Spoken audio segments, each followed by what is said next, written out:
Welcome, wherever you are. I want to take you back in time, not to the big moments in history, but to the moments in between, to the quiet corners of ancient Rome, where life was lived out in the shadows. Imagine the steam-filled bathhouses where the air is thick with the smell of incense and sweat, the crowded rooms of ordinary citizens, the way their homes echoed with the sounds of their daily lives, and the silent passageways beneath public buildings where the ghosts of antiquity still linger. This is a story about rhythm, the rhythm of everyday life in a world long gone. The cobbles beneath your feet would have been worn smooth by the passage of countless sandals. The walls around you would have been covered in graffiti, the remnants of ancient political debates and the names of lovers carved into stone. So close your eyes if you like, and let your breath slip. Imagine the sights, the smells, the sounds of ancient Rome all around you. For a moment,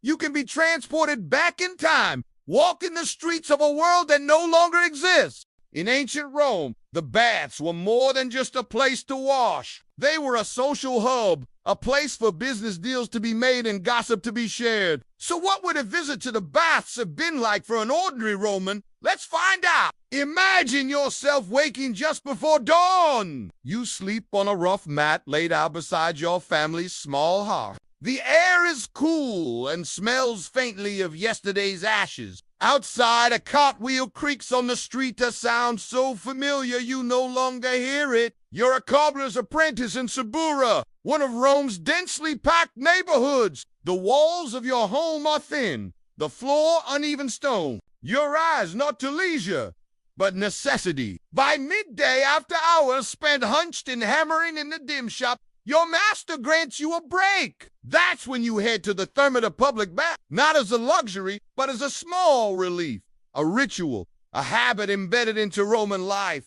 From emperor to slave, the streets are already crowded, cloaks swirl in the dust. There is a sharp smell in the air, partly food, partly waste, partly the warm breath of thousands living shoulder to shoulder. Rome breathes with you. The bathhouse looms ahead larger than you remember, though you've been many times. You pay a small fee with coins warmed by your palm. You step into the dim vestibule where sounds begin to change. No more street chatter. Here echoes hum off plastered walls. You disrobe in the appetite. There are no private lockers. Your clothes are placed in a niche in the wall, watched by an attendant who may or may not keep an eye on them. Your bare feet carry you into the air is dense, like wrapping yourself in damp cloth. Lanterns flicker behind thick steam. Conversations murmur low, punctuated by soft laughter or sudden shouts in languages you don't always recognize. The floor is warm beneath you, heated by the hypercaust system below. Amava, really. Hot air drawn from a furnace glides beneath the stone, warming the floors and walls. But you don't think of that. You think of the thin line of sweat already sliding between your shoulder blades. You enter the caldarium next to hot room. The heat wraps around you entirely. It's not refreshing. It's suffocating. You sit on a stone bench beside others. Old men, slaves, merchants, boys your age. No one meets your eyes for long. You reach for a stridular curved metal tool. Pour olive oil over your skin. There is no soap. The oil lifts the dirt and sweat and you scrape it off. Along with the dust of work, the sting of shame, the tension in your jaw. It clings to the stridule like dark paint. You glance over to the corner where someone groans under the hands of a massage. The massage is rough, more like punishment than pleasure. Then, the cold. You move into the frigidarium where the plunge pool waits. Still and dark, you lower yourself into the water that bites like 1,000 tiny teeth. You gasp quietly. It's cleansing. In a way. A reset. Men argue nearby about politics. Someone quotes Virgil. You don't respond. You're thinking about the small loaf you'll buy after this, if your money isn't gone. The whole ritual lasts an hour or so. You emerge back into daylight, skin scraped raw, hair still damp, legs feeling light. You feel clean, but not luxurious. Your back still aches. Your shoes still need repairing tomorrow. This is your relief. This is your normal. And tomorrow you'll return. It's about power. It's about what happens when someone dares to challenge it, question it, and the lengths to which those in power will go to keep it. I have this book, Roma Women, Their Story. It's a collection of biographies written by a British historian, Mary Beard. It's an excellent read. Well, I picked it up because I wanted to learn more about Livia Augustus's wife. You know, the infamous Livia Drusilla. You know, the one they say poisoned her way to power. Well, I got a story in more, like the story of Julia Misa, a scheming grandmother, or Julia, a woman who put poison in her own husband's wine to take revenge on her. Interesting story. But there was another story that jumped out at me from the pages. It was the story of Ibzania. When I read her story, I thought we needed to talk about her here. So, today, we're talking about Agrippina the Elder, born into power, the granddaughter of Augustus, the first Roman emperor, and the wife of Germanicus, a beloved general who stirred the hearts of the army like few others could. Germanicus was more than a soldier. He was the embodiment of potential, charismatic, honorable, adored by his men. He was sent to the eastern provinces by the Emperor Tiberius. On the surface, it was a great honor, a chance to shine. But if you know anything about ancient Rome, you'd know it was also a danger, a one-way ticket to suspicion. You see, everyone knew the real reason behind Germanicus's mission to the east. It was not to expand Rome's glory, but to keep him away from Rome.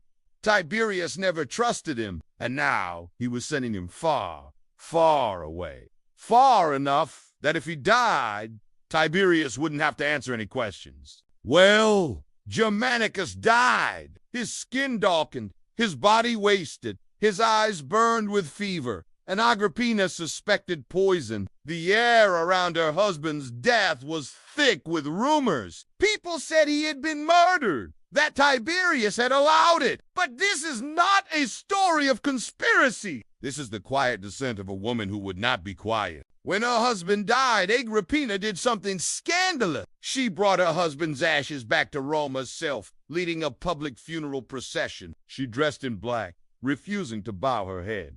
Can you imagine the spectacle? A grieving widow walking barefoot through the streets of Rome, surrounded by soldiers who once cheered for her husband, while the people wept along the roadsides. It was a show of defiance, a silent scream of anguish. She did not ask permission. She did not soften her gaze. She marched right into the center of power and loss. Rome was a city that celebrated strong women, but only when they kept their strength hidden. Agrippina's pain, her voice, her relentless dignity, it was too much, too visible. She spoke against Tiberius. She demanded justice, and in doing so, she sealed her fate. First came exile. She was accused of treason, vague charges, whispered in corridors. Then she was banished to an island, cut off from her children. 2 of her sons would die, one by forced suicide. The other, Gaius, would become known as Caligula, a name etched into history not for grace, but for cruelty. And then there is Agrippina, too visible, too unbending, too brave for the Rome that raised her. In the end, she starved to death. Whether the starvation was imposed or chosen is unclear. The records are spare. Perhaps that was intentional. What remains is the memory of a woman whose quiet resistance echoed through the ages. This is the story of Agrippina the Elder, but her story doesn't end here. Her spirit lives on in the lines that follow, in the echoes of a name that refused to be silent. Because this is not just a story of a Roman emperor or an empress or a powerful family. It's about power, pure, unadulterated power, and what happens when someone dares to challenge it, question it, and the lengths to which those in power will go to keep it. It's a story as old as time, but it's also a story that's being written even now. Not far from the buzz of modern Rome lies something quieter. A city caught in a slow drift of time. Ostia. Imagine walking there today. The ruins stretch under a soft Mediterranean sky. Uneven stones underfoot. Grass growing between bricks. Once walked by sandals. Silence where laughter once echoed. But beneath those cobbled streets, something still lingered. Not gold, not temple, but sewers. Undrained, undisturbed. Ostia was once the bustling harbor of ancient Rome. Before the river shifted and silt built up, it was where goods from across the empire, grain from Egypt, olive oil from Hispania, wines from Gulf WOULDN. So too did people, and with them all the detritus of life. When archaeologists began their work here in the 19th century, their attention was drawn to the grandeur, the mosaics, the statues, the baths. But later came something humbler and far more revealing. The city's public toilets. Not a glamorous subject, and yet what was discarded often tells more truth than what was displayed. The latrone of Ostia were communal, as many as 20 seats side by side in a single room. No dividers, no privacy. Beneath them, water ran in slow channels, sometimes perfumed with rosemary or myrtle leaves. It was not enough to hide the truth. The smell was a part of daily life. Imagine sitting shoulder to shoulder with neighbors, friends, strangers. A place for gossip, for jokes, even for deals. The sound of water trickling, the scrape of sandals on stone. Down those channels, waste passed into deeper sewers still intact today. These tunnels were marvels of Roman engineering, wide enough for a grown man to crawl through, though few would want to. Within those forgotten places, archaeologists discovered more than refuse. They found bones, small animal remains, chicken, rat, and sometimes human teeth. Were these remnants of crimes, or merely the accidental losses of time? A child's fall, a dropped offering, a funeral gone awry. The truth is uncertain. There were also cursed tablets in sheets of lead scratched with pleading words, buried beneath thresholds, flushed down drains, left near bathhouse pipes. Many began with the words, I give this to the gods of the underworld. Some cursed lovers, others thieves. One begged vengeance on a neighbor for a stolen tunic. Another invoked divine wrath upon a baker who had watered down his flour. They are quiet echoes of people who had no voice in marble. And then there is the graffiti. Simple lines scrawled on walls, no mere insults, drawings, jokes. One outside a tavern reads, I hope your wine turns to vinegar. Another, more cryptic, don't trust the man who sits alone. Together, these remnants form something not heroic, not divine, but deeply human. A whisper of the everyday, a record of hunger, of spite, of loss, of laughter. Ostia was not destroyed in flame or conquest. It was forgotten, slowly, covered in earth, preserved by accident. Now, the wind flows through its corridors. The stones are warm in the sun, and somewhere beneath, the undrained sewers still hold stories not yet told. Now, let us step far from the crowded bathhouses and forgotten sewers. Walk up the quiet marble steps past colonnades shaded by silk awnings, past fountains carved with dolphins and nymphs, their trickling water masking the sounds of the city. You are Marcus, the cobbler's apprentice. You are Julia, the freed woman who sold figs in the market. You are Titus, recently arrived in Rome. You are Cornelia, the young widow clutching her late husband's will. You have all heard of the great emperor's feast. Some believe it is a reward. Some fear it is a punishment. But now you stand together outside the great gates of a villa. What awaits within is not your concern. You are about to become someone else. Leave behind the grime of the streets, your aching muscles, your worries and your wares. Here, precious oils smooth your skin. Slaves braid your hair. You are beautiful. You are strong. You are dressed in fine linen. Now enter. You are no longer a cobbler's apprentice or a grieving widow. You are now a guest, invited, perhaps reluctantly, into the villa of a Roman elite, or perhaps even into the dining room of an emperor. The world here moves more slowly, not out of peace, but power. The triclinium, the formal dining room, glows with soft oil lamps. The air is warm, perfumed with crushed mint and cinnamon burned in tiny braziers. You do not sit at a table. You recline on a couch, propped on your left elbow. This is expected. It is not necessarily comfortable. 3 couches arranged in a U-shape surround a central table, low and wide, set with delicate glassware bowls of polished silver and platters of fruit you've only ever seen in the markets: plums from Syriades, from Egypt, black olives shimmering in oil. Servants move silently, always watching, always listening. The meal comes not all at once, but in a slow progression: gustaccio, prima mensa, and secunda mensa, appetizer main, dessert. But these are words that do little justice to what is served. The appetizers are sometimes sea urchins, pickled dormice, eggs dyed in saffron and vinegar. Then come dishes sculpted more than cooked: roasted songbirds with honey, layered pies of fish and fig, ostrich tongues, peacock brains. Foods chosen not for their taste but their rarity. The emperor, perhaps the paterfamilias, the patriarch of the household, reclines at the place of honor. All eyes drift toward him with each new course, each new cup poured. He accepts a dish of peacock brain. His eyes linger on the platter. Then he spears a morsel with his fork. It glistens under the lamps. He brings it to his mouth, chews, swallows. He reaches for another piece. He does not touch it. Instead, he beckons with a finger. A slave seizes the proffered fork and delicately removes the morsel from its tines. He watches this performed with a detached curiosity. The peacock brain is sent away. Another dish arrives, this one filled with dates, figs, and pomegranates. A pile of grapes. The emperor reaches for one, turns it over in his palm, examines it, then pops it into his mouth.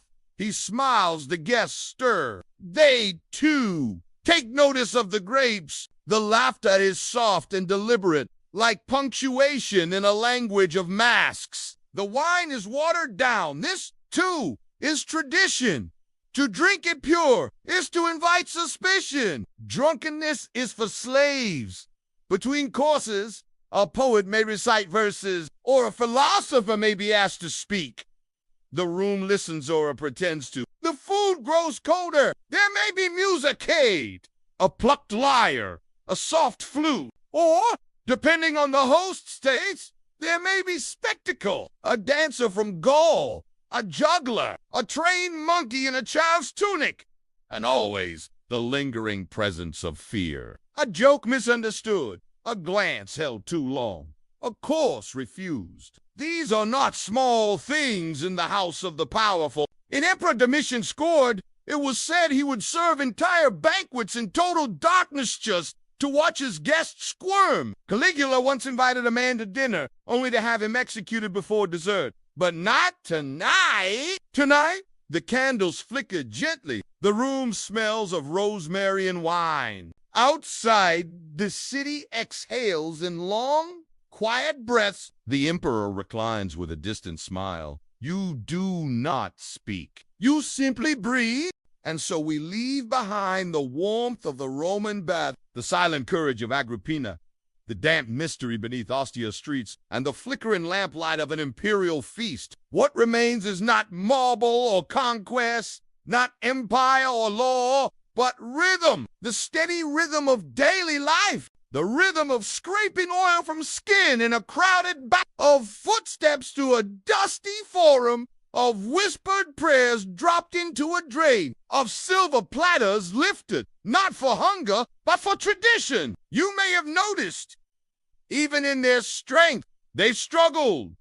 Even in their wealth, they worried. Even in their greatness, they were ordinary. They were not so different from you. They longed and they labored and they endured. Their names may have faded. Their stones may have crumbled, but their footprints remain pressed faintly into the earth, waiting for someone quiet enough to notice. So let your eyes grow heavier now. Let the noise of history soften into background. You do not need to remember every detail. You do not need to understand every name. You are simply drifting gently through time.